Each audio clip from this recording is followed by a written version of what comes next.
Okay, now for JB, if you look at the start, like in his standing position, you will notice like the angle of his feet. He's kind of duck footed, and that's kind of like when a person's feet they're pointed outwards. It's not a lot, but you can tell that he is. And one thing that's weird is like the strides, his walking stride. It almost seems robotic because of how close the numbers are in length of each other. It's kind of weird. But one thing that I did notice was if you look at his positioning when he's JB's standing and position. you would notice like the right side is more defined than the left, which means he puts more weight on the right side of his body, which could signify that his right side is more dominant because he also is right-handed as well. And as far as what part of his foot he walks on, it will kind of be a mix between like the sole of his foot and his toes, but you wouldn't immediately determine that because of the way the shoe is designed. It's a basketball shoe, and like around the toe area it curves up, so like when walking the print around the toes isn't as defined as the rest of the foot because of the way the shoe is designed. For JC, we see that he has a very unusual walk pattern. You can see that each time he walks, his stride is very wide and kind of very in pattern, and it makes sense. If you ever pay attention to JC, his walk pattern usually is look how the paper seems, but just because we never pay attention to it, we never catch it.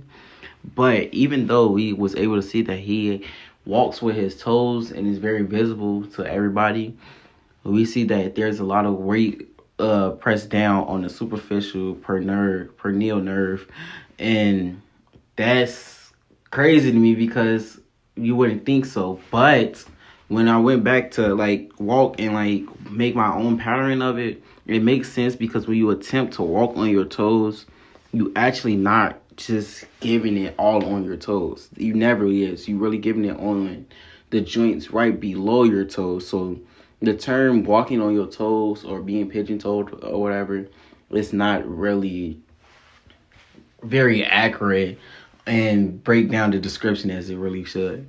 A Footlab or podiatry lab can teach you about foot anatomy, biomechanics, gait analysis, and foot-related conditions like plantar fasciitis or bunions.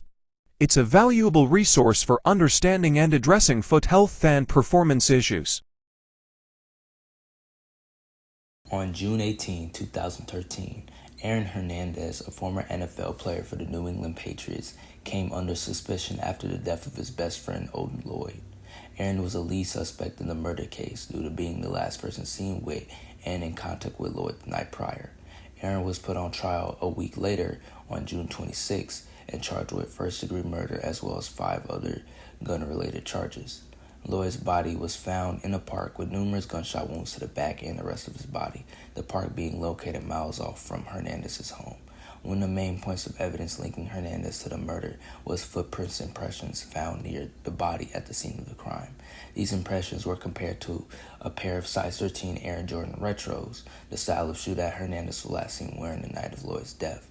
Local detective for the Massachusetts State Police, Stephen Bennett, testified in court that he had matched the footprints of the standard pattern of the soles of a pair of Air Jordan Retros before creating a foam print of the footprint found at the scene of the crime and comparing the two, finding that the soles of both prints to be quite similar.